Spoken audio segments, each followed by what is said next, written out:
Olá a todos. Então, iniciando mais uma atividade, né, ETEC na Câmara, com os alunos do curso técnico em administração, juntamente com o pessoal do curso técnico em contabilidade, fazendo, né, e prestigiando esse evento, onde os alunos aí do terceiro módulo irão participar dessa atividade prática juntamente com o presidente da Câmara Municipal, o vereador Vinícius Simili. E a intenção, o objetivo, então, dessa atividade é proporcionar a vocês, estudantes, esse entrosamento, essa familiaridade com o órgão, com o poder legislativo e tornar aí mais próximo esse elo político com o educacional. Sem mais delongas, né, para iniciarmos aí a nossa atividade, passarei aí a palavra para o Vinícius e a seguir para que os alunos iniciem. Bom, boa noite a todos e a todas, né? É um prazer recebê-los e recebê-las aqui na Câmara Municipal. Gostaria de agradecer o Fabinho, né, como a gente chama aqui na Câmara Municipal, pela oportunidade em bater um papo com vocês, né, tentar aproximar um pouco mais a nossa realidade da Câmara, aquilo que é o papel do vereador, com aquilo que vocês têm como ideia, né? É um momento que eu gosto muito de fazer, eu tenho esse hábito de bater esse papo com alunos.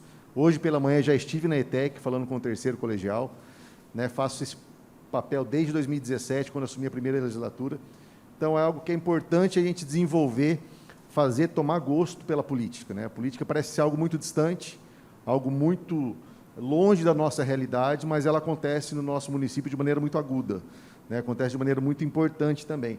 E ter essa relação com os alunos, independente da faixa etária, é onde a gente começa a quebrar um pouco a ideia de que a política é algo distante, como eu disse. A política ela acontece no dia a dia, o cidadão é um ser político, cada um faz uma política, mesmo que de não maneira racional, no sentido de se programar para fazer política, mas cada ação nossa reflete politicamente na vida de cada um. Então, eu gostaria de agradecer mais uma vez a oportunidade de estar falando com vocês, né? É muito importante e estou à disposição para as perguntas, para a gente fazer esse bate-papo, né? Para a gente avançar e fazer essa condução do trabalho de maneira muito, muito gostosa. Optei por ficar em pé para tentar ficar mais próximo de vocês, para a gente ter um pouco mais de calor aí na conversa toda, tá bom? Sejam bem-vindos e bem-vindas, é um prazer mais uma vez recebê-los aqui na Câmara. Vamos lá? Boa noite, meu nome é Giovana e eu tenho a seguinte pergunta. Senhor presidente, qual a sua formação acadêmica e a importância da mesma em seu cotidiano? Tá, vamos lá, Giovana. Eu sou formado em Educação Física pela UEL, me formei no ano de 2002, minha primeira formação. Retornei para a CIS no ano de 2003. E em 2004 eu assumi a equipe de futsal masculino aqui em Assis e fiquei como técnico até 2007. Em 2008 assumi a presidência da Autarquia Municipal de Esportes. Foi meu primeiro contato com a coisa pública, né? De 2008 a 2012, enquanto presidente da autarquia, e em 2012 assumi também a Secretaria da Educação aqui no município, no último ano de gestão do Dr. Ézio. Então, consegui, nesses 5 anos, participando da política de maneira, quanto executivo, tomar gosto pela política. E no ano passado, eu me formei em Direito pela FEMA, também achava importante ter esse contato, ter esse crescimento pessoal, e aí acabou casando, né, a questão da legislatura com a questão do curso de Direito, que me deu e me dá muita embasamento para a discussão do projeto, formação de leis, enfim. É um curso que, sem dúvida, trouxe muito ganho na ação como vereador. Então, são essas duas minhas formações, primeiro como Educação Física e depois, posteriormente, o Direito. A Educação Física foi uma paixão, algo que eu sempre tive como paixão, mas aí a vida me levou para um outro caminho, e o Direito entrou na minha vida também, num momento muito importante, e fiz do Direito essa pedra preciosa para poder exercer a legislatura de maneira muito interessante. Então, são as duas formações que eu tenho. Obrigada.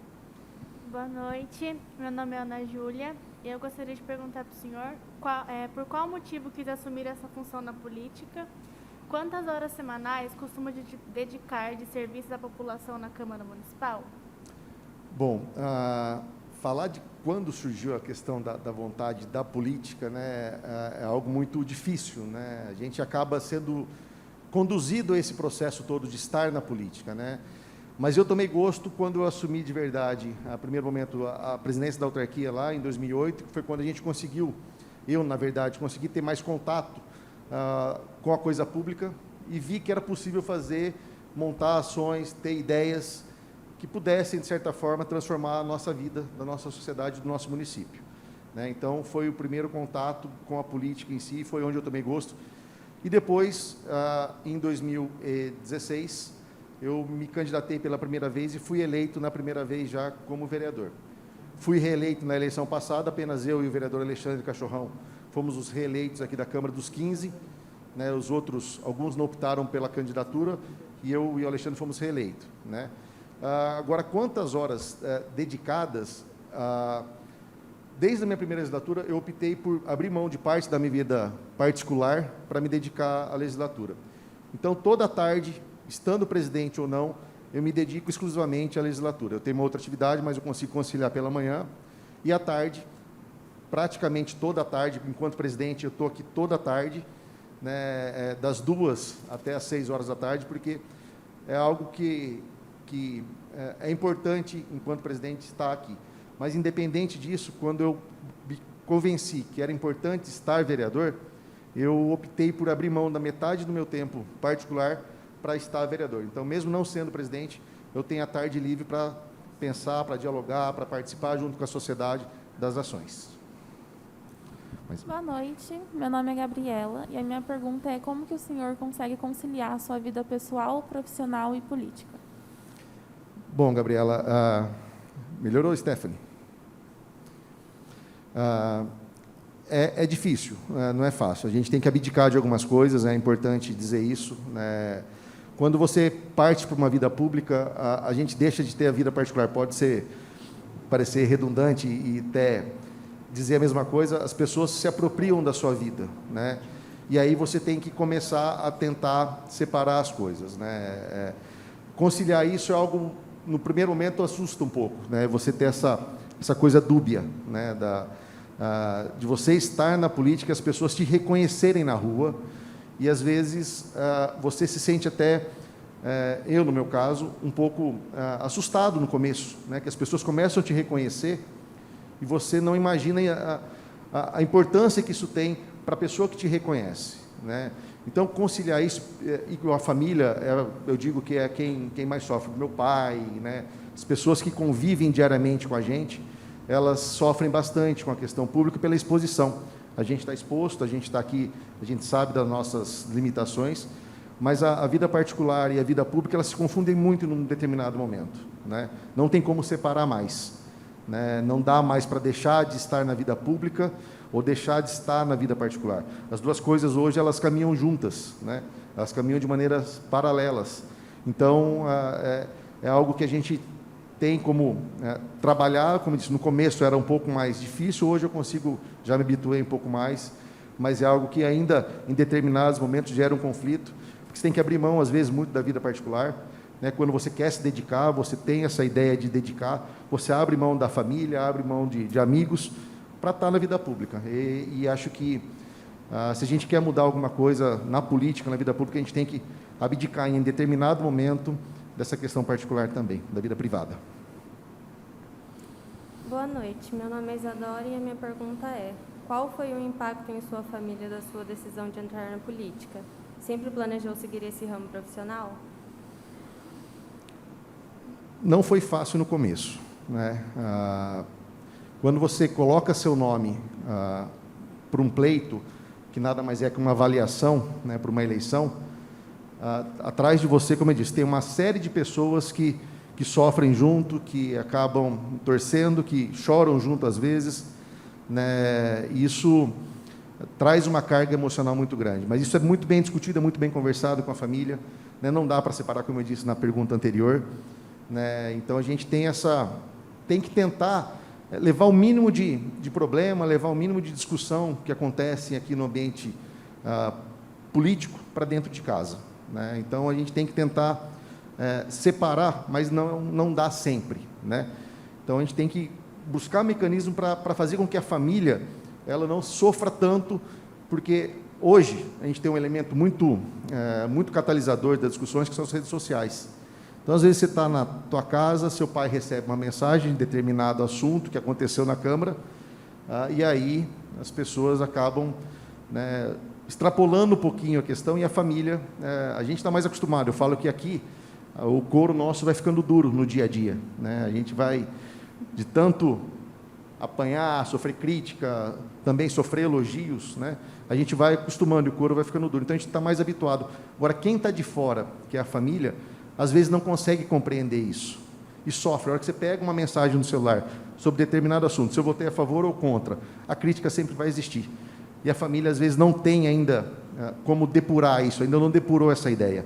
Isso traz uma série de consequências para a família.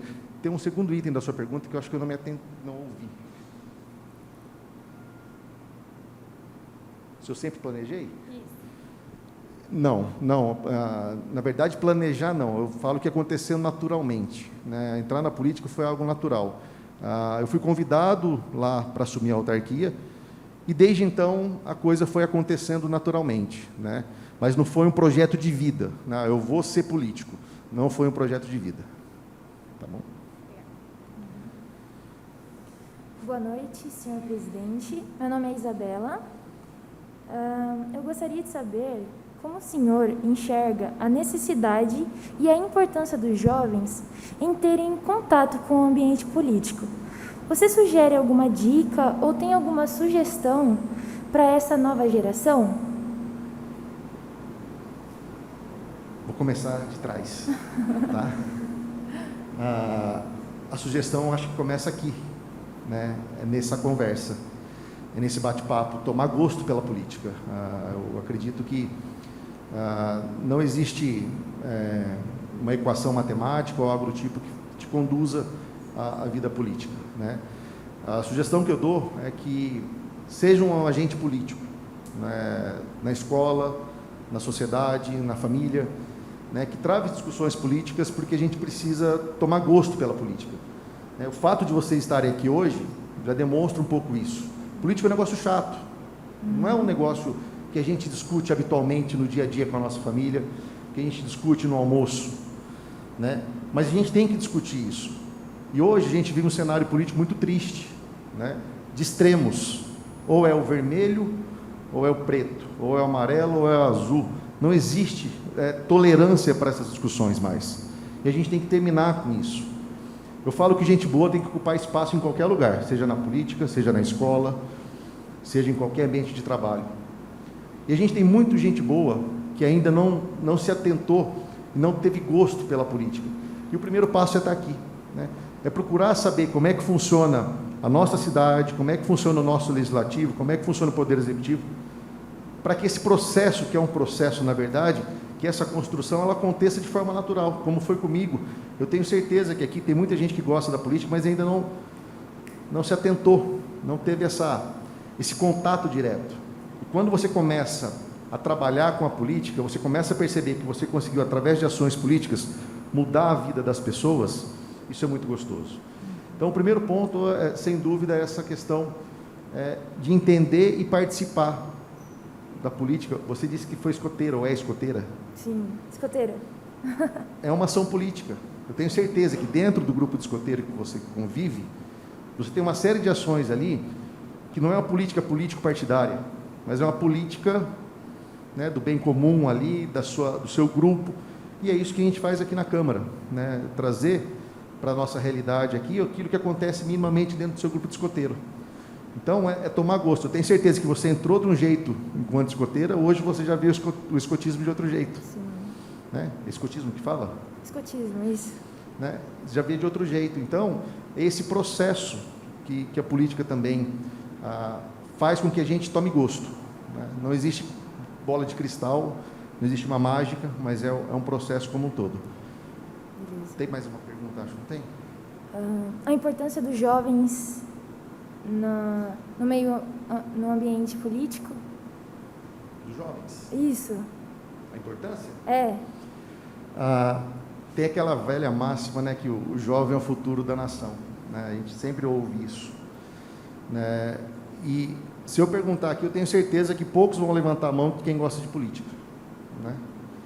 E aí é onde a gente tem que trabalhar, né? Eu falo que, quando eu digo que eu gosto de conversar com os alunos, de conversar com as pessoas nessa faixa etária, é justamente para tentar despertar esse gosto pela política, né? Então, eu acho que é um processo diário, é um processo de construção, é um processo de entender, e o jovem tem que estar inserido. Todos aqui já votam? Ou já poderiam votar? Tem alguém que poderia e não vota? Ainda não, mas já poderia votar. Hoje eu fiz essa mesma pergunta pela manhã na ETEC, terceiro colegial. Alguns que poderiam ainda não votam, né? É importante exercer, é importante votar, né? Não dá para deixar que os outros escolham por mim. E o jovem tem que tomar gosto. Não adianta, assim como você gosta de uma determinada música, de uma cor de roupa, de um lanche, tem que tentar achar um caminho para você ser inserido na política e gostar. Filtrar as informações que chegam também é um papel importante. Hoje a rede social, ela traz uma série de informações que 70%, 60% delas são inverdades. E aí você começa a falar, não é possível que as coisas estão desse jeito. Então, buscar a informação, buscar o conhecimento, dialogar, e o papel do jovem é exatamente esse. Conseguir se inserir. Nós temos aqui hoje, na verdade, 2 vereadores muito jovens. É o Fernando Sirkia, que é um menino de 23, um menino de 23 anos, e o Douglas de 27. O Sirkia é um garoto, eu falo que 23 anos, ele veio desse movimento jovem. O voto dele foi construído, não sei se alguém já ouviu falar dele, o voto dele foi construído nessa moçada, através de vocês. É um público que não tinha voz, que não se sentia representado, que achava a política algo muito distante. E ele veio e conseguiu, na primeira eleição dele, marcar presença, justamente porque ele tem a voz de vocês, ele tem a fala de vocês, ele tem o jeito de se vestir de vocês. Vocês olham nele e se enxergam às vezes, ao contrário de mim com 42 anos. Já estou um pouco distante, mas quando você enxerga alguém da sua faixa etária e fala, poxa, é ali que eu me represento, é ali que me representa, é aquele jeito, é aquele discurso que eu gosto de escutar, é aquela postura que o vereador tem que ter, a coisa acontece.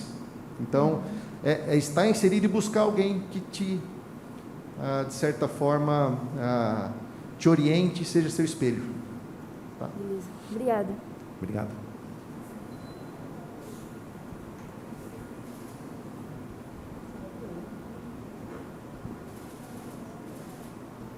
Olá, boa noite. Eu me chamo Bruna. Qual foi o maior desafio para o senhor depois que assumiu a presidência da Câmara, principalmente com este cenário de pandemia? A pandemia trouxe uma série de sentimentos e sensações que a gente talvez nem conhecesse, né? A questão da nossa capacidade de se reinventar, inclusive, né? Os professores aqui se reinventaram, os alunos se reinventaram, né? E isso foi um processo que teve que acontecer de forma muito rápida, né? Ninguém esperava passar por uma pandemia, ninguém esperava perder familiares, entes queridos, pessoas próximas. E isso a pandemia trouxe, né? Então a gente se reinventou aqui na Câmara também, da mesma maneira que a escola se reinventou, que a família se reinventou, né? A gente adotou aqui na Câmara Municipal medidas severas de controle de frequência. As nossas sessões começaram a ser virtuais, assim como as aulas, né? Então nós tivemos uma perda muito sentida aqui na Câmara de uma servidora, né, que faleceu justamente pela Covid. Nós tivemos um marido e um filho de uma servidora que também faleceram de Covid, e isso fez com que a gente tivesse que tomar as ações de forma mais agudas, né, de limitação de circulação, de priorizar o atendimento virtual, né, de fazer com que as coisas tivessem o mínimo de possibilidade de contágio, de contato com as pessoas, né. Então a gente conseguiu retomar a sessão presencial no final do mês de agosto, né, Fabinho? Agosto, né? No final do mês de agosto, quando nós tínhamos já um processo de vacinação avançado, né, com todos os servidores e vereadores aqui com pelo menos uma dose da vacina, sem a limitação, com a limitação ainda de presença de público. Então, a gente se reinventou. E a gente tem uma facilidade aqui, que o nosso sistema é todo eletrônico, todo digital. Isso facilitou muito, ao contrário, que eu tenho certeza que muitas escolas sofreram e ainda sofrem com a questão da falta de estrutura, né, para as aulas online, as aulas virtuais, e os professores ralaram um monte, mais do que a gente aqui ainda. Então, é inegável que a gente se reinventou de forma muito rápida, né? Mas o desafio foi exatamente isso, conseguir fazer com que a nossa rotina continuasse, né, que ela não se perdesse e a gente tivesse o ritmo de trabalho, porque a cidade não parou. A questão dos projetos, dos requerimentos, dos problemas, muito pelo contrário, eles acabaram aparecendo ainda mais, a pandemia trouxe isso. Então, a gente teve que achar mecanismos e ideias para que, mesmo na pandemia, a gente se reinventasse, desse vazão, principalmente às ações do Poder Executivo, em termos de projeto aqui na Câmara Municipal. Boa noite, meu nome é Rian. E, senhor presidente, eu gostaria de saber quais são os trâmites necessários para um cidadão que tem interesse na política, ele tentar concorrer ao cargo de vereador? Vamos lá. Primeiro ponto para ser vereador, a idade, né? E junto com a idade, 18 anos, e junto com a idade, você tem que estar obrigatoriamente filiado a um partido político. Esse é um requisito do nosso sistema eleitoral. Sem isso, não tem como começar a conversa. E aí você vai ter que tentar achar um partido político. Nós temos uma gama de partidos, né, políticos aqui no nosso Brasil, que tem alguns ideais. Uns mais de esquerda, outros mais de direita, um mais de centro, um defende uma bandeira determinada, o outro outra bandeira. E aí você tem que achar aquele partido, ou quem tem interesse, achar o partido que mais se identifica. Porque não dá para desvincular o partido da pessoa, é o que eu penso. Eu não me vejo em partidos com determinada ideologia. Eu optei por um partido, eu estou no PDT, é um partido de centro-esquerda, né, que tem um discurso que me agrada mais. Então, eu procurei esse partido justamente porque eu me identifico com aquele tipo de postura, com aquele tipo de pensamento, né? Então, o principal ponto é a idade e o partido. A questão da escolha do partido vai muito da afinidade, do modelo, do projeto, daquilo que você defende, daquilo que você tem como verdade, das suas ideias, das suas vontades.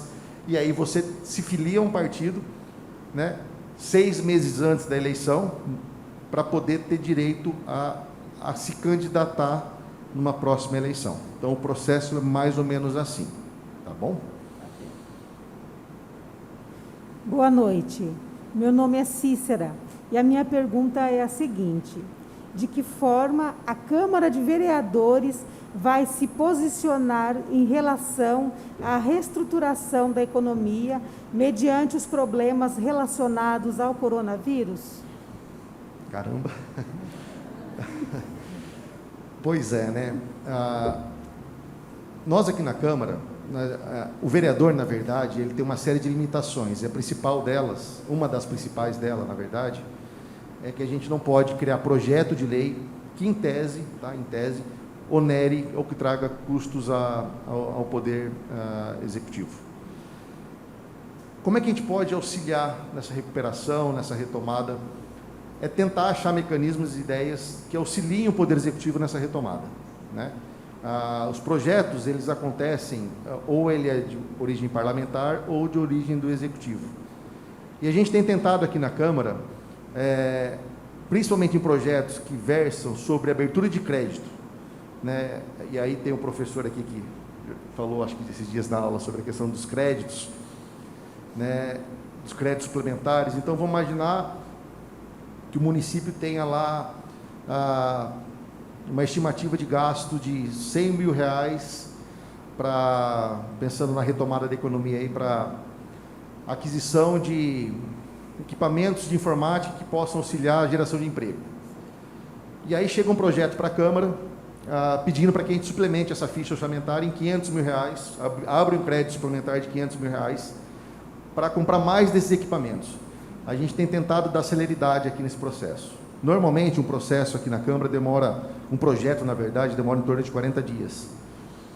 Mas a gente tem tentado catalisar e escorrer com esses projetos, principalmente no que diz respeito à volta da nossa economia, a questão da segurança, principalmente na questão de projetos voltados à saúde, né? Então, assim, a gente tem conseguido dar vazão a todos esses projetos. Na sessão passada, nós não tínhamos nenhum projeto desse pendente na pauta, nessas aberturas de crédito, porque a gente conseguiu correr, avançar. Então, a gente hoje não tem nenhum projeto desse travado ou parado na Câmara, porque a gente sabe da importância que isso reflete no Poder Executivo. Então, a gente tenta auxiliar o Poder Executivo nesses projetos para viabilizar o recurso que ele chegue mais rápido, seja através de emendas parlamentares, seja através de superávit financeiro da própria Prefeitura, enfim, a gente tem conseguido fazer isso de maneira muito rápida aqui na Câmara. Então, eu acredito que essa é a contribuição que a Câmara pode dar, né, para que a gente consiga avançar dentro dessa retomada, dentro dessa sua ideia aí. Tá bom? E aí tem um fator que nós adotamos aqui na Câmara, muito bem lembrado pelo Fabinho. A gente fez algumas contenções aqui na Câmara, a mesa diretora fez algumas contenções, e nós conseguimos já devolver para a Prefeitura esse ano, maio, foi maio? Em maio, R$500 mil, né, de economia, porque quem repassa o dinheiro para a Câmara é a Prefeitura no 12º, né, são R$900 mil por mês, para o custeio, para a nossa rotina. E a gente já conseguiu devolver 500 mil, e nós vamos devolver mais, né, Fabinho? A expectativa, mesmo fazendo nossos investimentos aqui, é devolver o recurso, porque a gente sabe que quem executa é lá, é o prefeito. Então, a gente faz a economia aqui, enxuga aquilo que pode enxugar aqui na Câmara, para que as ações depois, com esse recurso, possam ser em benefício da população. Então, nós já devolvemos R$500 mil, eu acredito que pelo menos mais uns 2 milhões a gente consegue devolver até o final do ano, né, Fabinho? Obrigada. Boa noite, senhor presidente. Meu nome é Felipe. Mais alto. Boa noite, meu nome é Felipe.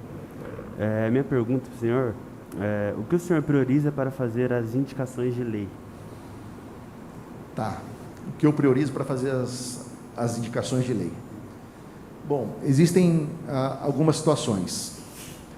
A gente tenta perceber aquilo que está acontecendo na sociedade e transformar isso em leis. A gente pega também exemplos de outras câmaras, de outras cidades, de acontecimentos, de leis que aconteceram naquele município, mas também discuta a sociedade. Tem alguém aqui que é oriundo do José Augusto Ribeiro?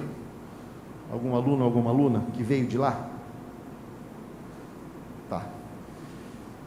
Eu tenho um projeto, uma lei, que nasceu a 4 mãos com a escola José Augusto Ribeiro. Depois eu posso até falar dela, porque acho que tem uma pergunta que fala sobre ela. Essa lei saiu de uma escola, né, que eu faço esse trabalho desde 2017, eu já tinha a ideia, e a escola me chamou para uma conversa para tentar viabilizar a ideia delas, casou com a minha e nós criamos uma lei, que é a questão do fornecimento de absorvente para as mulheres de baixa renda. Hoje é uma lei no município, né, por conta da pobreza menstrual, isso se tornou muito divulgado nos últimos dias, nos últimos meses, mas essa lei saiu da escola, né? Essa lei saiu de uma demanda que a escola percebeu que tinha, de uma necessidade das alunas, e elas me chamaram. Eu já tinha mais ou menos a ideia, e elas vieram e colocaram a cereja do bolo, né? A professora Rita e a professora Ana, né? Tem uma disciplina eletiva, lugares de aprender, não é isso? Me ajude se eu estiver errado. E a gente faz esse bate-papo. E eu fui lá visitá-las na escola, e essa lei surgiu dali. Então, tem a lei que surge das ideias da população, tem a lei que eu pesquiso, que está acontecendo nas cidades vizinhas, no estado, e tento replicar aquilo que é bom. Poxa, eu acho que é legal o que aconteceu em determinada cidade, eu vou trazer para Assis. E a gente também já serviu de base para outras cidades. Existe essa troca, na verdade, de ideias, né? As pessoas, a gente copia, a gente aprimora aquilo que dá certo em determinada cidade. Então, a lei surge, e surge também de iniciativa popular, né? Existe lei de iniciativa popular, que aí tem que se organizar um grupo, uma quantidade de pessoas para formatar essa lei, esse projeto, na verdade, para que ele se torne lei. Então, a lei, ela surge da pesquisa, surge de trabalhos coletivos com professores, com alunos, com a sociedade, e surge da própria sociedade organizada através de leis de iniciativa popular. Tá joia? Boa noite, eu me chamo Larissa e eu gostaria de saber quais são suas ações em relação às cobranças perante o Poder Executivo. Bom, o Poder Executivo, eu falo que é uma relação de peso e contrapeso. A gente sempre faz o contrapeso aqui do Poder Executivo, né? Nós temos um instrumento regimental dentro da Câmara que se chama requerimento. E esse requerimento, ele tem, não vou dizer força de lei, mas ele tem a obrigação de ser respondido pelo Poder Executivo. É onde a gente solicita informação do prefeito sobre determinado assunto, onde a gente exerce o nosso papel de controle do Poder Executivo. Então, vamos imaginar que determinada situação aconteceu e me chega a informação que está faltando medicamento X no posto de saúde ou para a população geral. Eu tenho esse instrumento, eu faço esse requerimento, solicitando do Poder Executivo por que está faltando, qual foi a última compra, qual a previsão de entrega, qual o preço que está sendo praticado nesse medicamento. E ele tem por obrigação legal 15 dias para me responder, prorrogável por mais 15. Caso ele não me responda ou simplesmente me ignore, eu posso, enquanto vereador, ou qualquer um dos vereadores, representá-lo do Ministério Público e se torna uma ação civil pública com risco de cassação para o prefeito. Então, o principal mecanismo de controle que nós temos, instrumento legal na Câmara Municipal, é o nosso requerimento. É onde a gente solicita tudo e o prefeito, o Poder Executivo, na verdade, tem a obrigação de nos responder. É o contrapeso que a gente faz aqui. O prefeito não pode fazer tudo que ele acha que pode, né? Ele tem uma autonomia até determinado momento. E depois a gente tem a obrigação de fazer o apontamento, a cobrança e tentar, dependendo da resposta, promover uma ação junto ao Ministério Público, promover, eventualmente, uma comissão processante, uma comissão parlamentar de inquérito. Então, são mecanismos que nós temos aqui na Câmara Municipal de fazer esse contraponto com o Poder Executivo, tá? Então, mas o principal instrumento legal que nós temos aqui chama-se requerimento, onde a gente recebe todas as informações sobre determinado assunto que a gente imagine que possa estar errado. Tá.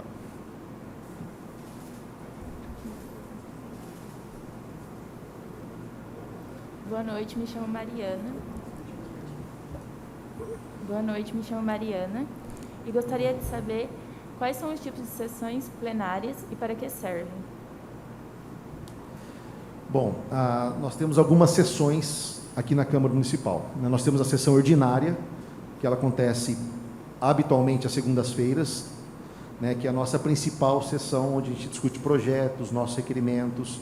Elas acontecem às segundas-feiras, às 18 horas. Essas são as nossas sessões ordinárias.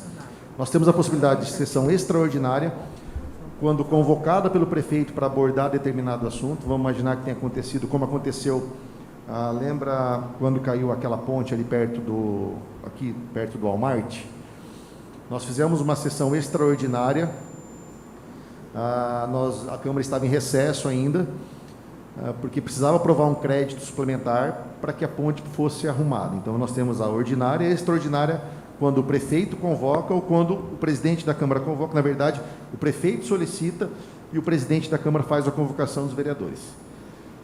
Nós temos as sessões solenes, né, que aconteceu uma ontem, que é uma sessão de homenagem, né, quando alguém recebe um título de cidadão acisense ou quando existe uma comenda no município que alguém vai receber. Ontem nós tivemos uma sessão solene em que o promotor de justiça, Dr. Eduardo Amâncio, recebeu uma honraria do Instituto Zimbauê por conta do Dia da Consciência Negra, né? Então, ele recebeu esse título pelas políticas desenvolvidas pelo promotor na preservação do direito, da questão contra o racismo. Então, nós temos 3 tipos de sessões na Câmara: a ordinária, a extraordinária e a sessão solene. Nós tivemos uma sessão solene que era para ter acontecido, mas o Daniel não optou por não fazer, mas fez uma sessão solene um pouco mais reservada. O Daniel, que foi diretor, recebeu o título honorífico de cidadão acisense, né? Então, nós queríamos fazer a sessão solene, mas ele, muito reservado, optou por não fazer. Nós fizemos algo menos formal, mas também são essas 3 sessões. Se não passou nenhuma em branco, são essas 3 que nós temos. Tá bom? Boa noite, meu nome é Anália E a minha pergunta é: o que é processo legislativo eletrônico? A Câmara de Assis foi pioneira nesse sistema? Bom, vamos lá. A Câmara de Assis foi pioneira nesse processo eletrônico. Ela recebeu um prêmio 2011, Fabinho. Foi o Gordinho, acho que 2011, né? Não, 2013, perdão. 2013 recebeu um prêmio na OAB em São Paulo por boas práticas legislativas. Foi quando a Câmara extinguiu o papel. A gente tem alguma coisa em papel ainda, mas o processo eletrônico hoje ele domina, ele é 90% da nossa rotina aqui na Câmara Municipal, né? Desde o rito administrativo, protocolo, documentos expedidos entre setores, ele acontece todo de forma eletrônica, né? Assim como os nossos processos eletrônicos também no que diz respeito aos nossos projetos. Então a gente tem tudo isso informatizado, né? Isso trouxe celeridade, trouxe transparência, porque tudo que acontece ele está no nosso sistema. Então qualquer cidadão pode entrar no nosso sistema e procurar determinado assunto que vai encontrar. Então a Câmara adotou isso trouxe celeridade, trouxe transparência e, acima de tudo, nós tivemos que, como eu disse, né? Isso foi em 2013, mas ele foi regulamentado somente em 2017. E aí, os vereadores que estavam habituados ao papel tiveram dificuldade. E aí tiveram também que procurar conhecimento para fazer a sua rotina, né? Tem gente que tem mais facilidade, tem gente que tem menos facilidade. Então, o processo eletrônico trouxe essa quantidade de benefícios. E a Câmara de Assis foi pioneira no estado de São Paulo e recebeu esse prêmio lá em 2013, na presidência do vereador Claudecir Rodrigues, o Gordinho. Boa noite, meu nome é Evandro e eu gostaria de saber quais os principais projetos de leis você desenvolveu enquanto agente político. Tá, vamos lá. Eu vou começar pelo que eu já falei, que é a questão do fornecimento de absorventes para as mulheres de baixa renda. Vou citar os mais recentes, que minha memória talvez consiga ter mais clareza. Fiz um projeto também, que virou lei aqui no município, que veda a contratação pelo poder público, seja em cargo comissionado ou em concurso público, de pessoas condenadas pela Lei Maria da Penha. Ou seja, pessoas que forem condenadas pela Maria da Penha, pela Lei Maria da Penha, esses caras que gostam de bater em mulher, sabe, né? Que gostam de agredir, eles não podem mais contratar com o poder público desde do trânsito em julgado até o término da sua sentença. Então, nesse processo todo, quem for condenado, vamos imaginar que ele passe no concurso público, mas ele tem uma condenação ainda vigente, ele não pode assumir o concurso público na prefeitura. Ele não pode ser comissionado e não pode contratar com a prefeitura. Então, são esses dois projetos recentes. Tem uma iniciativa, na verdade, que não é um projeto, mas foi uma indicação, que é outro instrumento que nós temos, através de um requerimento, que isso me orgulho muito, que foi a Casa de Acolhida em Jaú. Foi uma ideia que eu tive no ano de 2017 para 2018, por conta de uma demanda pessoal. Eu levava a minha avó até em Jaú, eu chegava lá em Jaú, eu via o pessoal de Assis sentado na sarjeta, esperando o ônibus voltar. Imagina, você sai daqui de Assis 3, 4 horas da manhã, viaja a noite toda, chega em Jaú, faz a quimio, faz a rádio, espera o último paciente voltar, e se fica, sei lá, 4, 5 horas sentada na sarjeta, embaixo de uma árvore, esperando. Falei, não. E, coincidentemente, eu passei em frente a uma cidade que era Garça. Eu vi uma casa de acolhida de Garça. Falei, poxa, vou procurar saber como é que funciona. Trouxe a ideia e o prefeito deu um andamento. Como a gente não pode executar, o prefeito comprou a ideia e hoje Assis tem uma casa de apoio em que a população sai daqui de Assis. Quem precisar dormir, dorme em Jaú. Quem não precisa dormir, passa o dia todo na casa, com café da manhã, almoço, café da tarde, janta. Então, a gente tem que, eu falo que procurar elementos, mesmo que não seja um projeto de lei, mas que, de certa forma, trouxe benefício para a população, né? Tem um projeto para a moçada, do primeiro emprego, que qualquer empresa que receba qualquer benefício do poder público, seja tributário, seja uma concessão diária, ela tem por obrigação a contratação de jovens que não tiveram carteira assinada ainda, a partir dos 16 anos. Então, vamos imaginar que determinada empresa venha para Assis, ela vá se instalar e receba um terreno. Existe uma tabela, né, de benefícios, proporção à quantidade de pessoas contratadas, para inserir a moçada no mercado de trabalho, jovens que nunca tiveram oportunidade. Então, são projetos que eu gosto de citar, são projetos importantes. Tem um projeto também de respeito à adoção de animais de pequeno porte, que quem adota pode ter desconto no IPTU, que também foi uma tentativa de mitigar esse problema que existe na cidade, da questão do abandono, da questão... né? Então, são alguns projetos que eu gosto de elencar, que acredito que trouxeram, né, principalmente esses dois relacionados à mulher contra da violência e do absorvente, essa questão da Casa de Jogo, apesar de não ser um projeto de lei, mas foi algo instituído, né, e a questão aí também da adoção de pequenos animais, que sem dúvida trouxe bastante alegria. Porque é difícil fazer um projeto de lei. A gente acha que a gente pode tudo, né? Só queria fazer esse adendo, porque às vezes as pessoas, eu digo que a gente tem um poder limitado, né? O vereador tem um poder limitado. Então, a gente tem que ser criativo para fazer uma lei que não possa onerar o Poder Executivo. Há um entendimento que pode criar lei também, que onere, mas ainda é algo muito obscuro. Então, a gente tem que tentar achar mecanismo e ser criativo. E tem um projeto que, na verdade, aconteceu em 2019 pela primeira vez. Nós tivemos existe um mecanismo dentro do orçamento chamado emenda impositiva, onde nós impomos para o prefeito uma obrigação de fazer, vamos assim dizer. E eu impus um recurso para aquisição do primeiro playground adaptado para crianças cadeirantes, ali no Parque Buracão. Não sei se alguém chegou a ter a oportunidade de ver, porque eu falo a oportunidade em ver, porque infelizmente destruíram tudo. É inacreditável, é inacreditável. Você que mandou um vídeo para mim, não foi? No final de semana, eu em casa, o Fabinho me manda uma mensagem no WhatsApp: olha o que estão fazendo com os brinquedos. Simplesmente destruíram os brinquedos.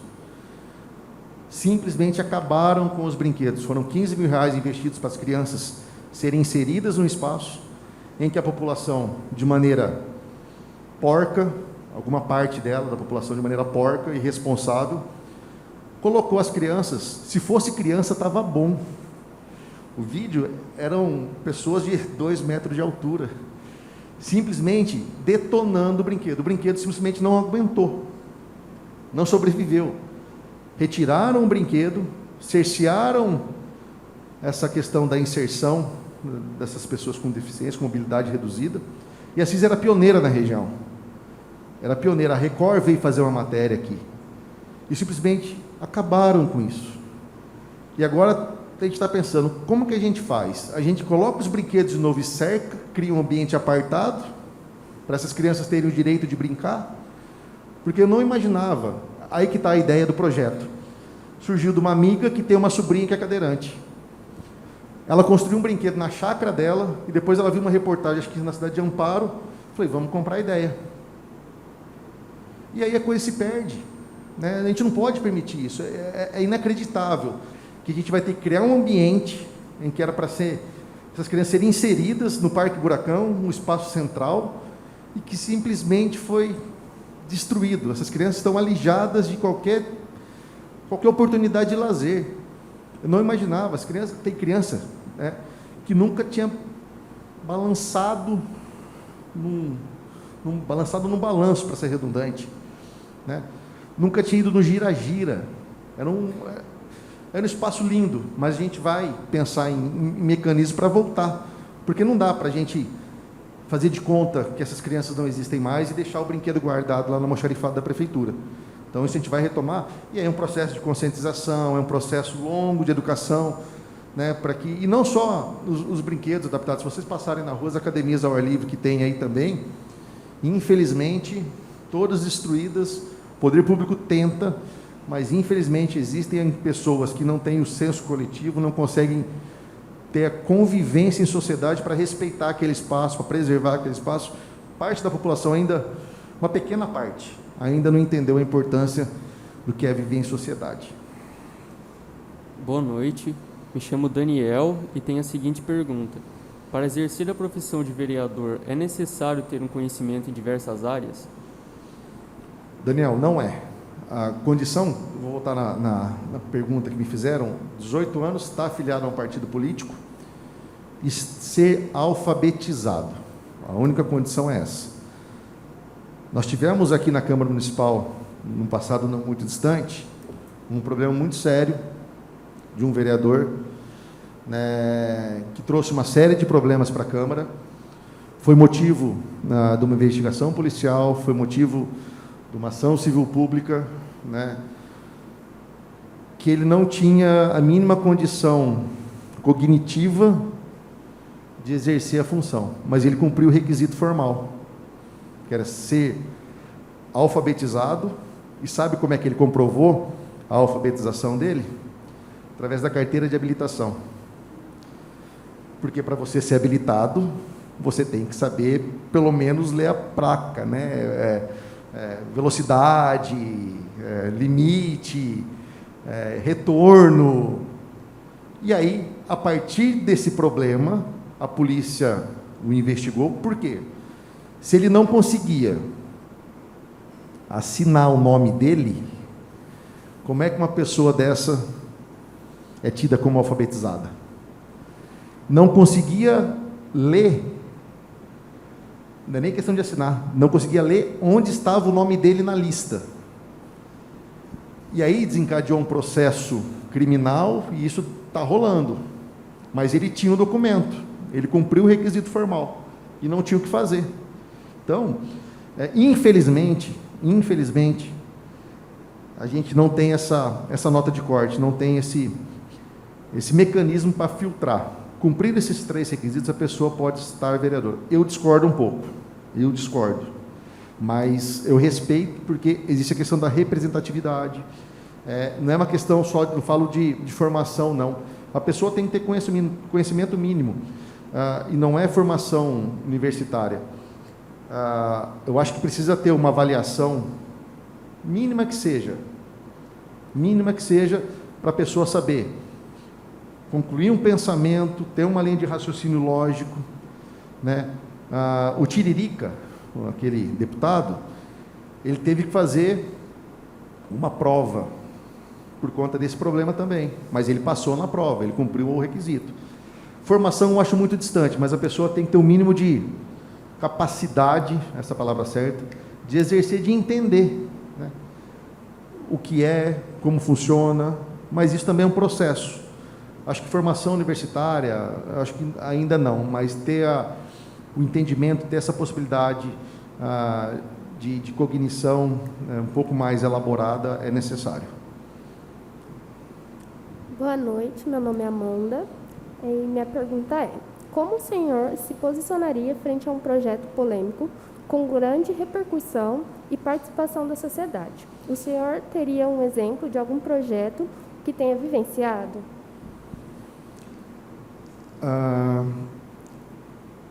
Bom, vamos lá.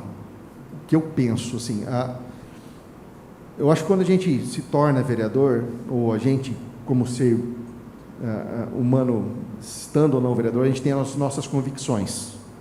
Cada um tem a sua aqui, e respeito todas. Nós tivemos 2 projetos polêmicos aqui em Assis, eu posso dizer. O primeiro projeto polêmico aconteceu no ano de 2018, quando da criação dos cargos de assessor legislativo. Não sei, acho que vocês não acompanharam, talvez os mais velhos tenham acompanhado um pouco. E a minha convicção naquele momento, antes de o projeto entrar em pauta, eu fui contrário, porque é algo que eu não concordo. Eu acho que o momento político lá atrás e ainda hoje, não cabe a questão do assessor. Ourinhos tem, Marília tem, mas eu acho que a gente ainda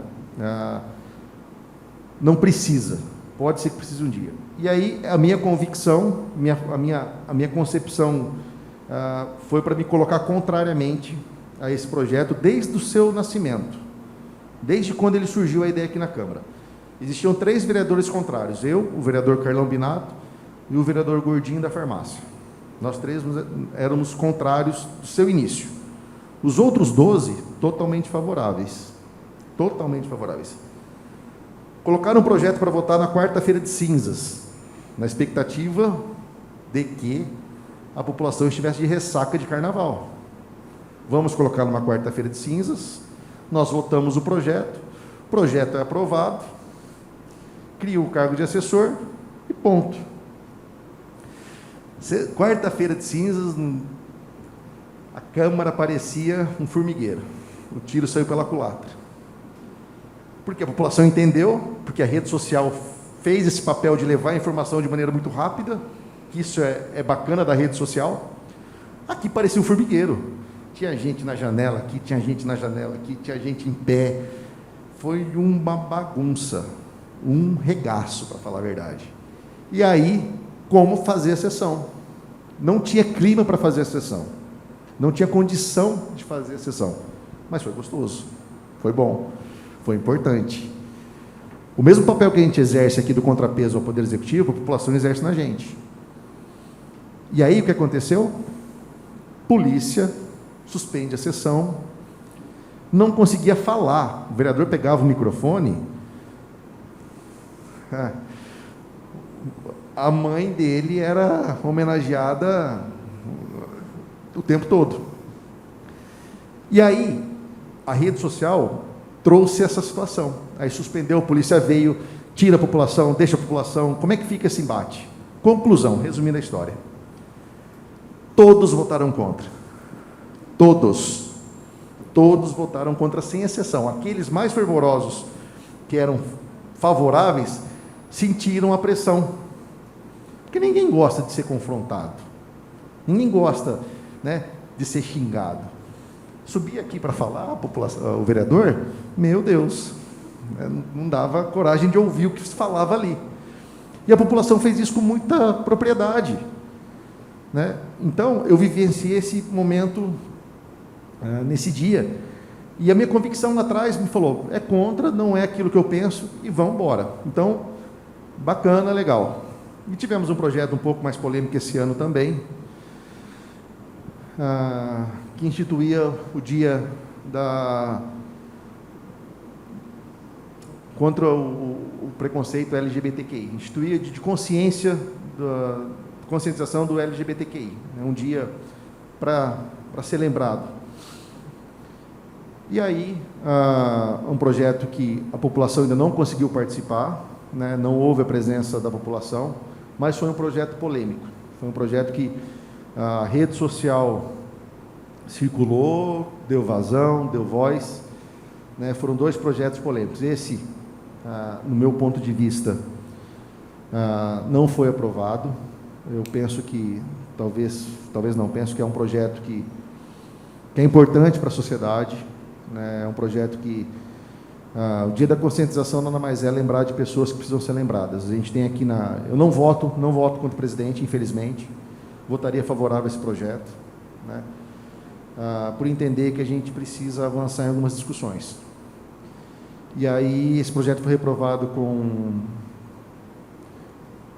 12 votos contrários, 2 votos favoráveis, e eu, como presidente, não voto.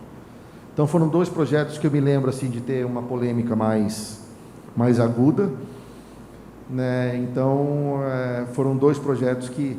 Mas a minha convicção, ela não deixou de sobrepor a questão da pressão popular. A pressão popular não sobrepôs a minha convicção.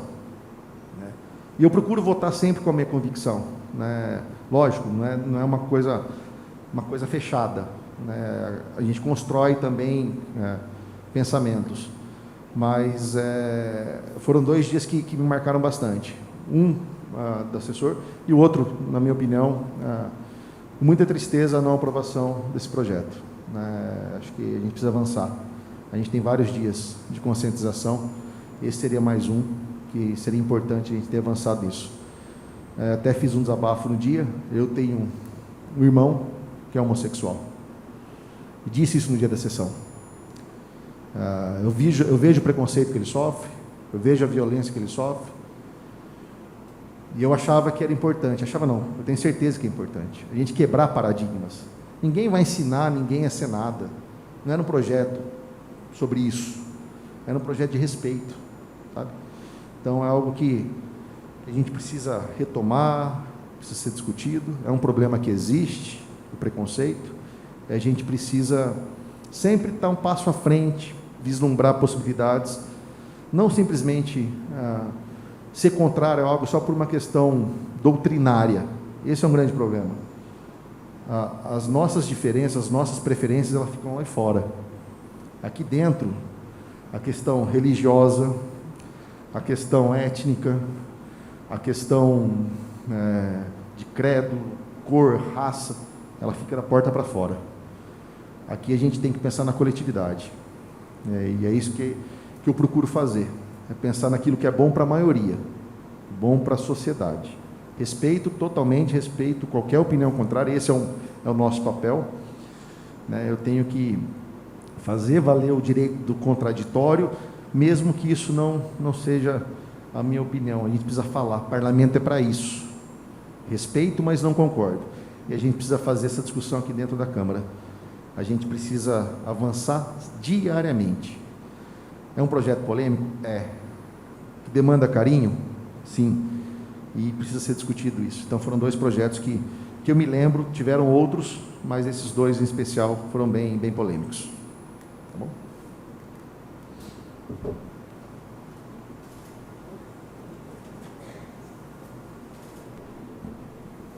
Primeiramente, boa noite.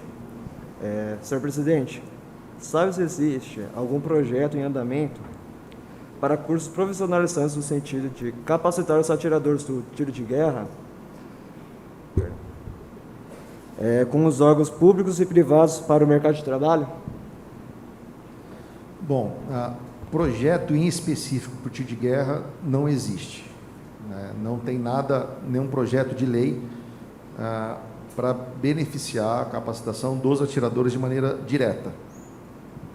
Existe uma parceria da Prefeitura com o TG, desde o prédio, da questão do custeio. Isso é um projeto institucional, não é um projeto de lei. Eu penso que o TG, eu tive com o Jefferson hoje, com o Paim, você estava lá hoje na Chameia da Bandeira? O tiro de guerra tem um papel importante na nossa sociedade, mas não dá para desvinculá-lo do todo. Se existe um projeto para a faixa etária, o tiro de guerra vai ser abarcado de maneira indireta. Vamos imaginar que existe um projeto para beneficiar a capacitação de jovens de 18, 17 anos.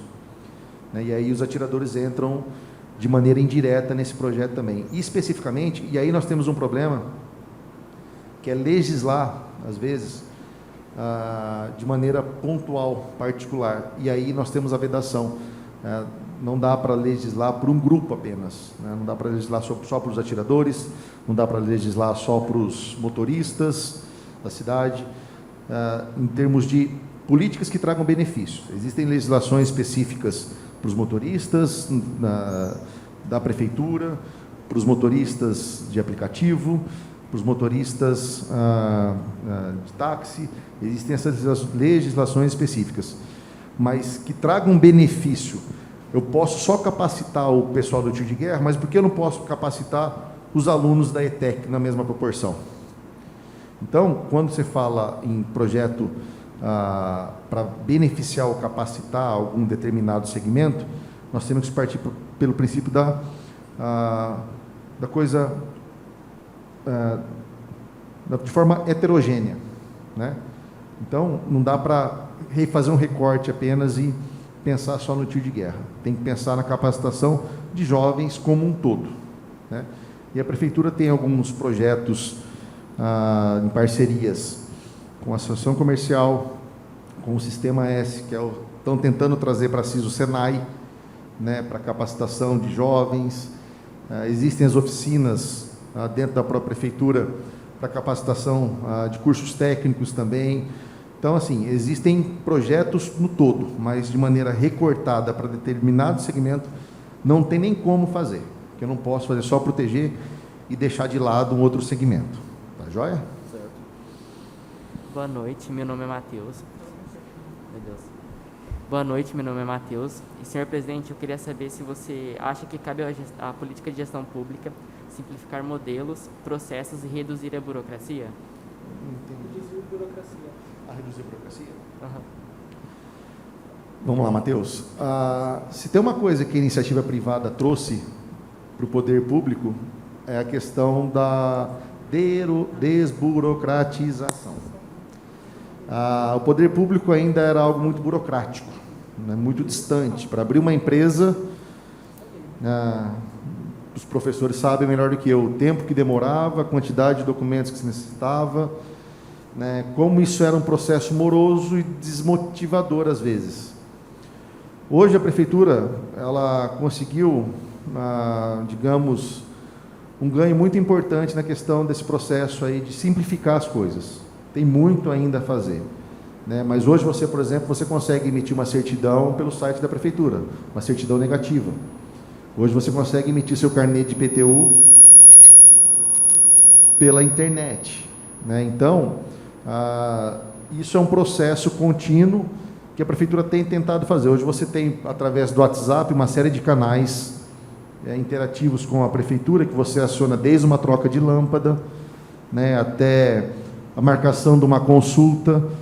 Então, assim, é um processo que a iniciativa privada trouxe de bom para o poder público, né? O poder público teve a capacidade de entender e copiar isso, né? Então, você não tem necessidade mais de ir até a prefeitura, eu quero uma certidão negativa de débitos municipais.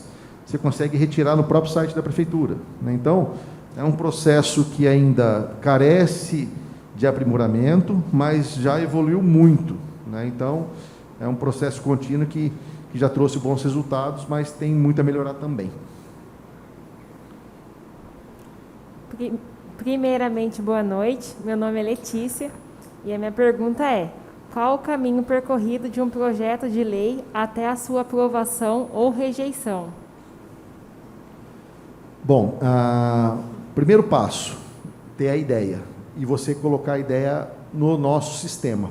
Nós protocolamos o projeto de lei, ele entra no nosso sistema.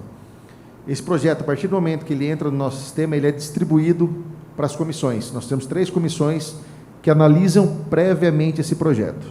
Comissão de Constituição e Justiça, que analisa a sua legalidade. A Comissão de Orçamento, quando se trata de matéria orçamentária, sobre as leis orçamentárias. E a Comissão de Cidadania, na verdade são 4. Cidadania, que analisa aspectos de leis voltados à saúde e educação, e a Comissão de Meio Ambiente. São 4 comissões que nós temos na Câmara que discutem projetos, cada qual dentro da sua comissão. A Comissão de Constituição e Justiça, optando pela legalidade do projeto, ela emite um parecer. Esse parecer está de acordo com a Constituição e com as leis infraconstitucionais, não fere nenhum princípio legal. A Comissão de Orçamento, caso seja de matéria orçamentária, está de acordo com a LOA, com o PPA, ou se não está, ela está mencionando a alteração desses requisitos. Então, nós temos os pareceres prévios pela tramitação do projeto. Após esse projeto analisado pelas comissões, esse projeto está disponível para entrar em pauta. E aí é quando nós colocamos ele para discussão aqui no plenário. E a discussão que acontece aqui no plenário é uma discussão política.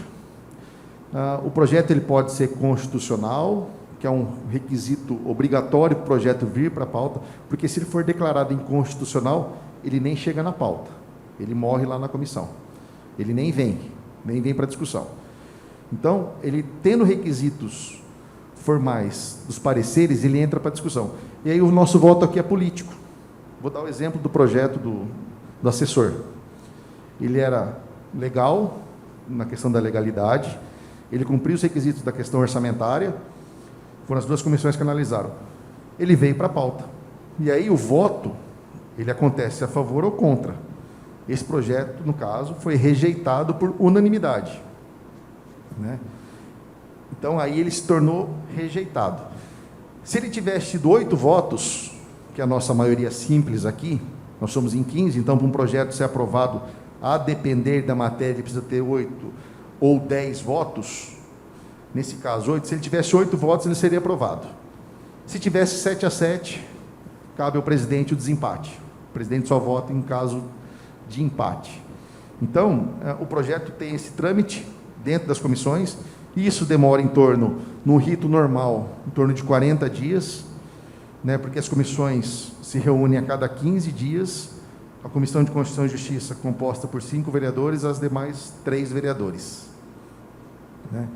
E aí eles têm também, às vezes, requerem diligência junto ao Poder Executivo solicitando informação. Né? Então, o projeto depende muito da quantidade de elementos que o vereador tem para formar a sua convicção, mas normalmente demora em torno de 40 dias, às vezes menos, como eu disse aqui, questão de matérias orçamentárias, a gente tem conseguido dar agilidade nisso. E aí ele vem para o voto político, contrário ou favorável. A depender da matéria, ou precisa de 10 votos, ou de 8 votos para ser aprovado, ou rejeitado. Boa noite, meu nome é Isabela e minha pergunta é: em seu ponto de vista, quais os grandes problemas da cidade e de que forma seria possível solucioná-los? Bom, vamos lá. Na minha opinião, existem 2 problemas muito crônicos na cidade hoje, né? A questão de geração de emprego e renda, né? E a questão da saúde. A pandemia trouxe diversos problemas e escancarou outros. Né? Nós percebemos aí empresas fechando, uma série de consequências da pandemia, né? Então, precisa criar mecanismos para essa geração de emprego e renda.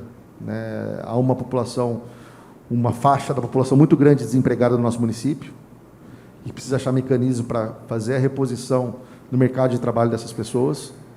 Né? De que maneira fazer? Não sei ainda, mas alguma coisa precisa ser feita. Incentivos fiscais para a vinda de empresas, a compensação de geração de emprego em tributo. Se você contratar, eu vou te isentar o ISS, por exemplo, vou te dar um desconto no ISS cada emprego que você gerar. Mecanismos tem. Aí vai do prefeito fazer a sua opção. Então, geração de emprego e renda é algo que a gente percebe bastante. É só a gente passar nos semáforos da cidade, a gente vai perceber a quantidade de pessoas que começaram a ter, né, ou simplesmente não tem mais qualidade de vida, não tem absolutamente nada. Né? Perderam a sua dignidade, perderam o emprego, enfim. É um problema sério. E a saúde vai ter um problema muito sério a partir do ano que vem. A gente passou 1 ano e meio tratando só da Covid, exames deixaram de ser feitos, procedimentos deixaram de ser feitos, cirurgias deixaram de ser feitas, e todo esse problema ficou represado. Então, o rescaldo do ano que vem vai ser muito pesado. Né? Eu estava vendo hoje, nós temos mais de 400 cirurgias de cataratas para serem feitas no nosso município.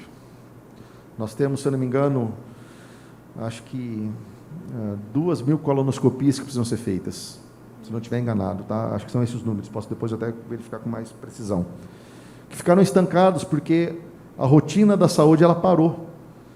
Né? Para você fazer uma cirurgia no hospital, eram só cirurgias de emergência. Cirurgias eletivas, elas não aconteceram nada. E o custo, né, a saúde, o orçamento da saúde estourou por conta da pandemia. Então, assim, são 2 problemas que precisam ser atacados de maneira mais severas pelo poder público, né, ser criativo para tentar gerar emprego e renda, e ser audacioso para fazer com que essa fila que existe na saúde hoje, ela seja o mais rápido, né, diminuída. Então, são 2 problemas que a gente tem, de fato, na cidade de Assis. Isso não é só uma questão de Assis, mas a gente tem 2 problemas hoje muito sérios no nosso município, que é a geração de emprego e essa questão do que ficou represado pela pandemia. Né?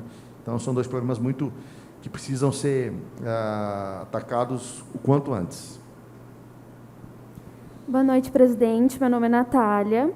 E a minha pergunta é: qual a importância de um bom planejamento na elaboração e execução das peças orçamentárias, sendo elas PPA, LDO e LOA? Professor. Me ajuda. Bom, vamos lá. O orçamento é a espinha dorsal do nosso município. Né? Nós temos o PPA, que é, vamos dizer assim, nosso carro-chefe, me corrija se eu estiver enganado, que é o nosso plano plurianual para os próximos 4 anos, é aquilo que se planeja, que tem em mente que pode acontecer em 4 anos. Né? Nós temos a LDO, que é quem faz esse link aí, daquilo, vamos imaginar que conste no PPA a construção de 4 escolas. Nos 4 anos, uma escola por ano. Aí vem a LDO e fala assim, olha, para o próximo ano, das 4 escolas, eu vou construir 2. Então, ele deu a diretriz. O prefeito planejou construir 4, a LDO veio e falou assim, ó, eu consigo construir 2 no ano que vem. Aí vem a LOA, que vai fixar, estimar a receita e fixar as despesas. De como isso vai ser construído, de onde vai estar, que ficha orçamentária, qual recurso vai ser utilizado, vai ser convênio, vai ser recurso próprio, vai ser tesouro, de onde vai vir esse recurso para executar aquilo que estava no PPA, que a LDO me disse, vamos fazer, e agora vem, da onde vem o recurso, que é a LOA, né, que é votada anualmente. Então, o PPA é o nosso carro, falo nosso porque é do município, aquilo que o prefeito quer em 4 anos, às vezes você não consegue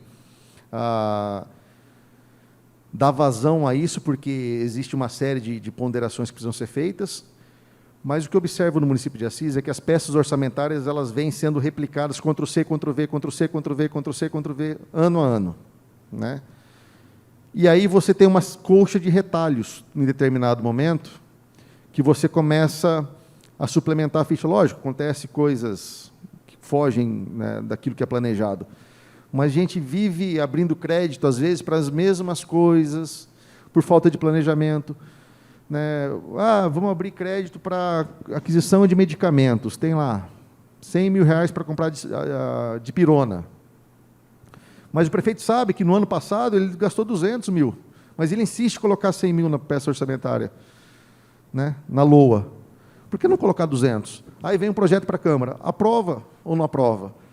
Compramos mais de pirona ou não compramos mais de pirona? Então fica essa colcha de retalho, esse remendo no orçamento, que falta talvez um pouquinho mais de zelo com a peça orçamentária, porque ela é quem vai determinar aquilo que a gente pode fazer, aquilo que a gente deve fazer, como fazer, que fonte de recurso vai ser utilizada.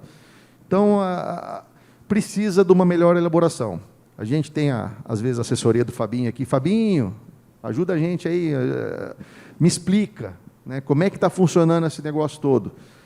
Então, a peça orçamentária, sem dúvida, essas 3 peças que nós temos aqui, não só aqui no município, mas de maneira geral, elas precisam ser melhor elaboradas. O prefeito anunciou um PPA agora, um pouco audacioso, no meu ponto de vista, né, de coisas,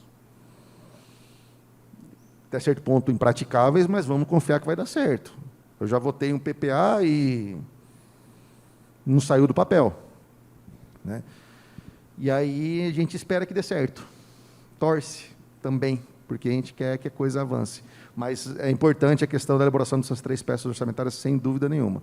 É quem vai dar o norte, quem vai dar o rumo para a gente seguir adiante.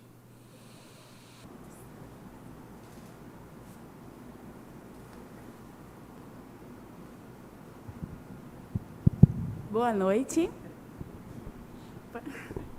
Boa noite. Meu nome é Gabriele e a minha pergunta é: o que você acha sobre a transparência pública e o que deve ser melhorado?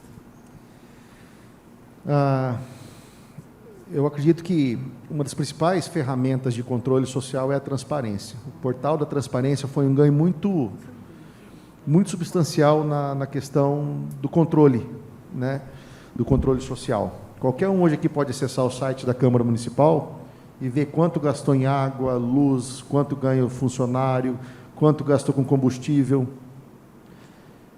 Isso é um fator inibidor, não aqui na Câmara, porque aqui a gente trata isso com muito zelo, mas tem um fator inibidor. Quando você sabe que você vai ser colocado e as pessoas vão te ver, você fala assim, poxa, eu vou gastar ou não vou gastar? Está certo eu fazer esse gasto ou não está certo? Porque você tem na palma da tua mão aquilo que está acontecendo direto. E precisa ser transparente, precisa dar notoriedade. E a Câmara Municipal, ela cumpre rigorosamente aquilo que é determinado pelo Tribunal de Contas do Estado. Rigorosamente. O nosso sistema da transparência, ele é extremamente aberto. Nós temos portais de transparência que você não consegue entender o que está acontecendo, não consegue chegar. A pessoa cumpre apenas um requisito legal, por conta que existe uma lei que determina que as coisas sejam transparentes. Mas você não acha absolutamente nada, porque tem como achar, mas é uma dificuldade extrema. E aqui na Câmara não, o nosso portal ele é muito simples. Você entrar lá, você vai conseguir identificar item por item, despesa por despesa, ficha por ficha, né? Nota por nota, e é um mecanismo de controle social. E aí tem um fator que eu acho muito interessante, que são os conselhos. Existe o Conselho Municipal da Educação, o Conselho Municipal do Fundeb, o Condurb, o Condema, o Conselho da Saúde. O que esses conselhos fazem? Eles fazem aquilo que a gente faz também aqui na Câmara, mas um controle social. A sociedade, os representantes da OAB, de sindicatos, de engenheiros, eles são colocados como conselheiros e eles também fazem essa análise criteriosa de determinado assunto. Então, quem não tem o que esconder não tem que ter medo da transparência. Tem que deixar para a população enxergar, bater o olho e falar assim, ó, está errado, gastou tudo isso em determinado assunto, né? Eu acho que é importante. E é papel nosso, enquanto vereador, fiscalizar.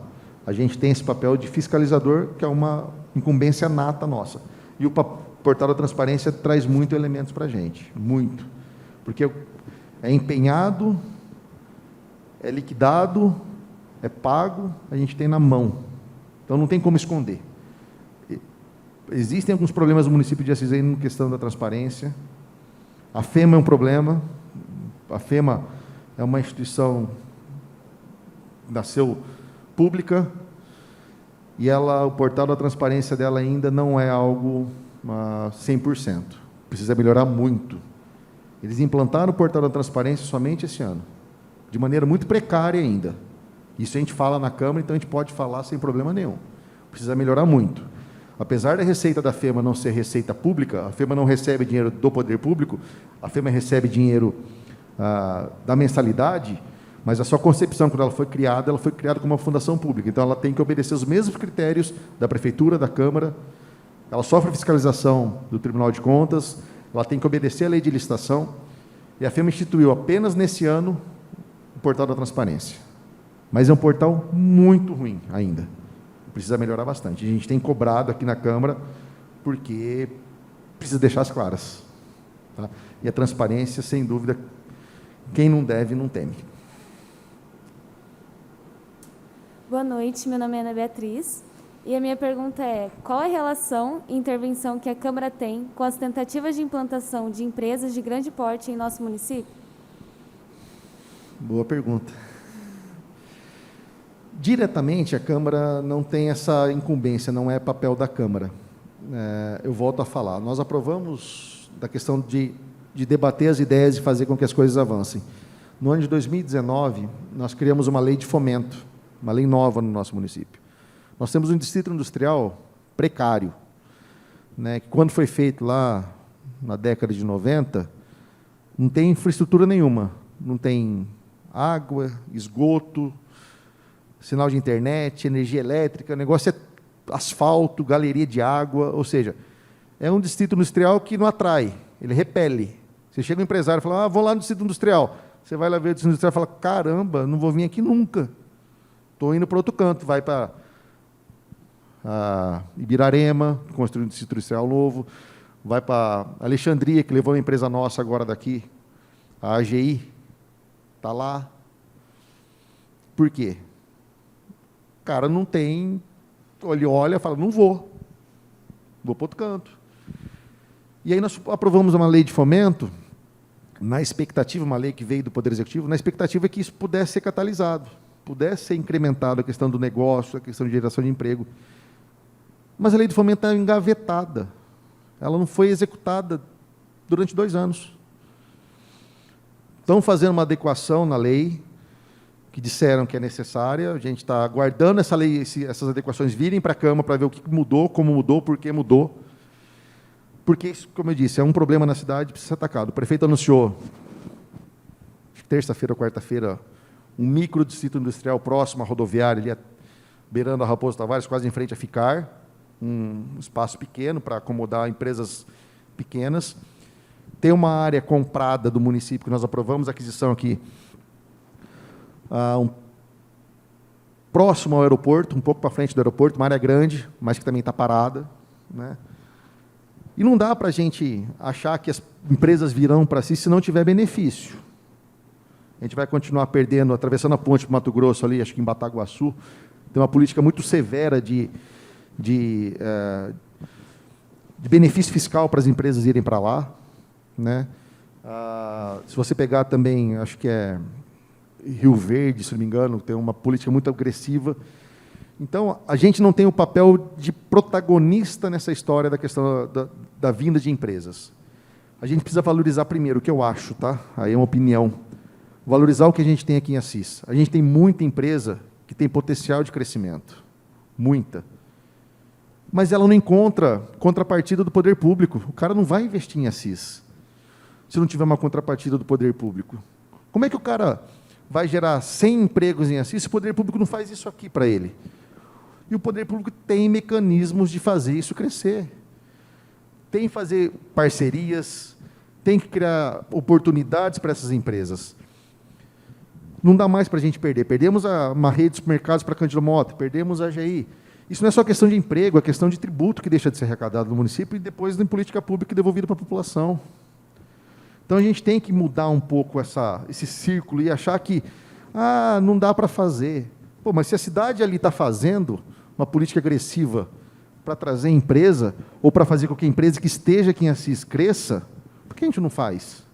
Por que eles podem e a gente não? Então, tem que mudar um pouco isso. Eu acho que o primeiro ponto é investir e valorizar empresas que estão em Assis, que tem muita coisa boa em Assis, que a gente não imagina. Tem empresas que exportam, tem empresas que prestam serviço para o Brasil todo, e a gente fica achando que só o do vizinho é bom. Não, vamos investir nessa empresa, vamos fazer essa parceria, vamos criar possibilidades para essa empresa crescer, vamos colocar o poder público como catalisador disso, vamos doar a área, vamos criar um processo licitatório para que as empresas possam ter interesse na cidade de Assis, enfim. A gente não tem como ser protagonista aqui na Câmara, porque não é das limitações, da questão da organização estrutural de políticas públicas. Isso é responsabilidade só do Poder Executivo. A gente não pode criar esse tipo de lei. E a gente fica aqui pedindo, cobrando, pelo amor de Deus, prefeito, faz alguma coisa. Acompanhar a sessão é um debate, às vezes, você acha que está na mesma sessão, porque a gente bate na mesma tecla 2, 3, 4, 5, 6 vezes, por entender que alguma coisa precisa mudar. Se a cidade vizinha fez, por que eu não posso fazer aqui? É isso que incomoda a gente, sabe? Palmital está trazendo a Cocamar, se eu não me engano, mais de 50 milhões de investimentos, mais de 150 empregos direto. Palmital aqui do lado. E a gente aqui esperando o quê? Falta mais engajamento do poder público, do poder executivo, do secretário de desenvolvimento. Falta querer transformar alguma coisa. Então, a gente não tem ainda, aqui na Câmara, nada direto para esse assunto. A gente está aguardando essa nova lei de fomento, ela ser remodelada, readequada, que falaram que precisa, e a gente só vai ter ideia do que aconteceu com essa lei quando ela chegar aqui para a gente. E aí a gente vai ter um pouco de visão do que pode acontecer ou não. Tá bom?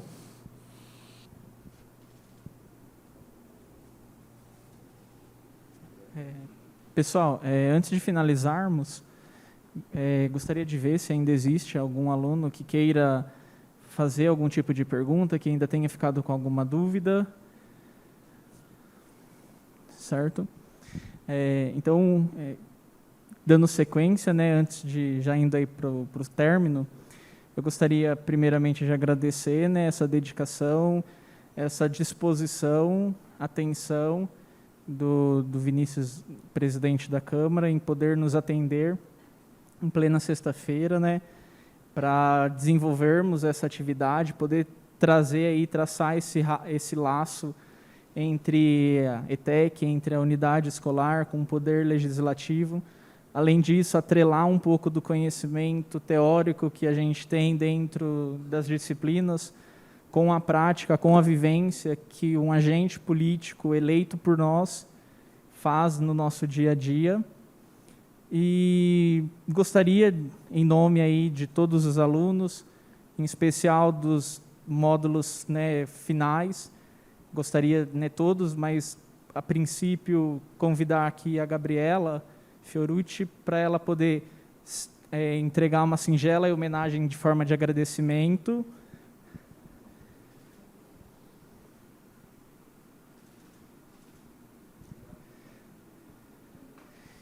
Pessoal, então eu gostaria de solicitar uma salva de palmas em agradecimento ao vereador.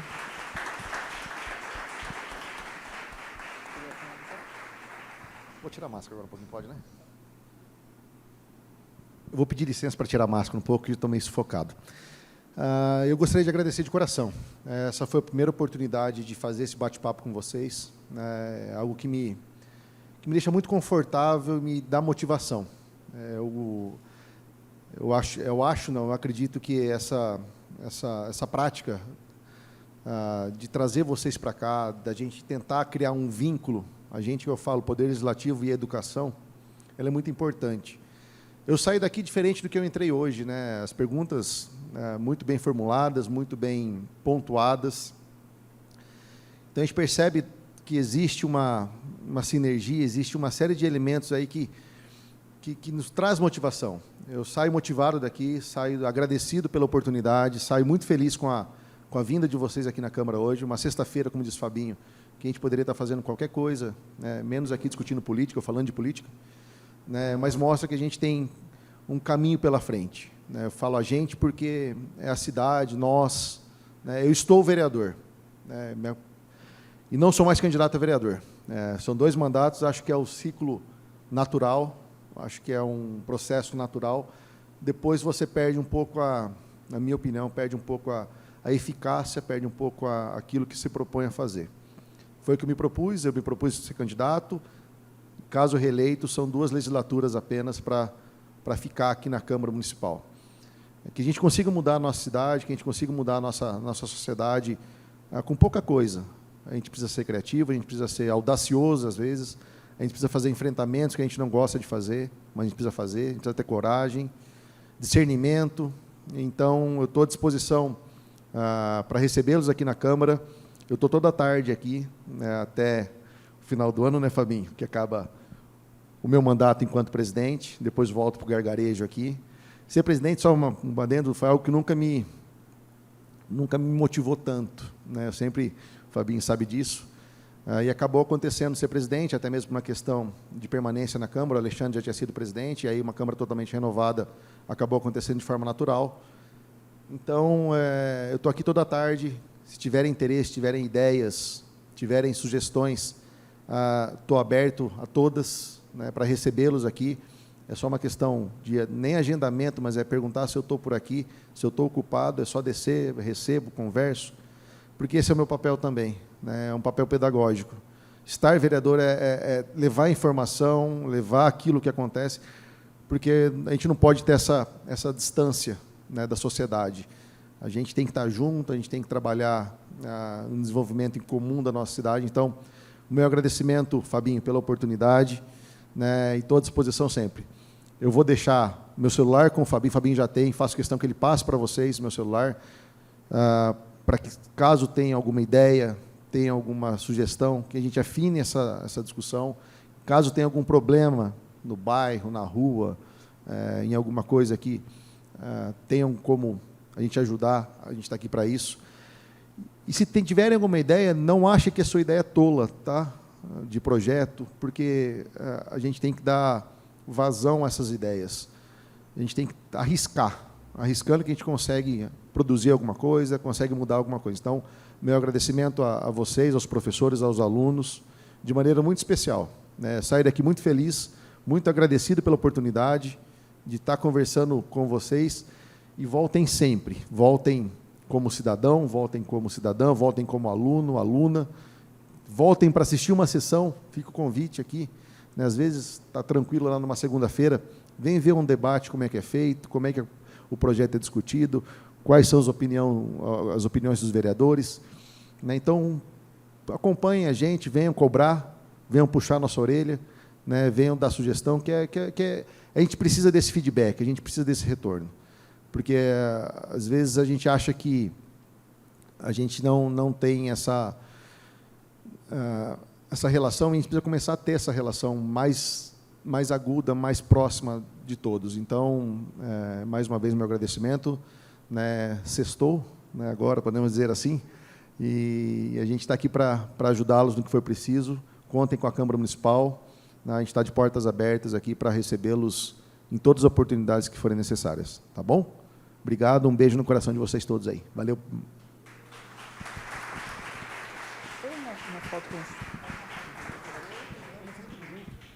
Pessoal, vamos fazer uma foto aí todos. Vamos fazer os professores primeiro e depois junta toda a galera, pode ser? Desculpe. Vem aí, Graciliano, Alex, Lilian, João, Ricardo, Rogério.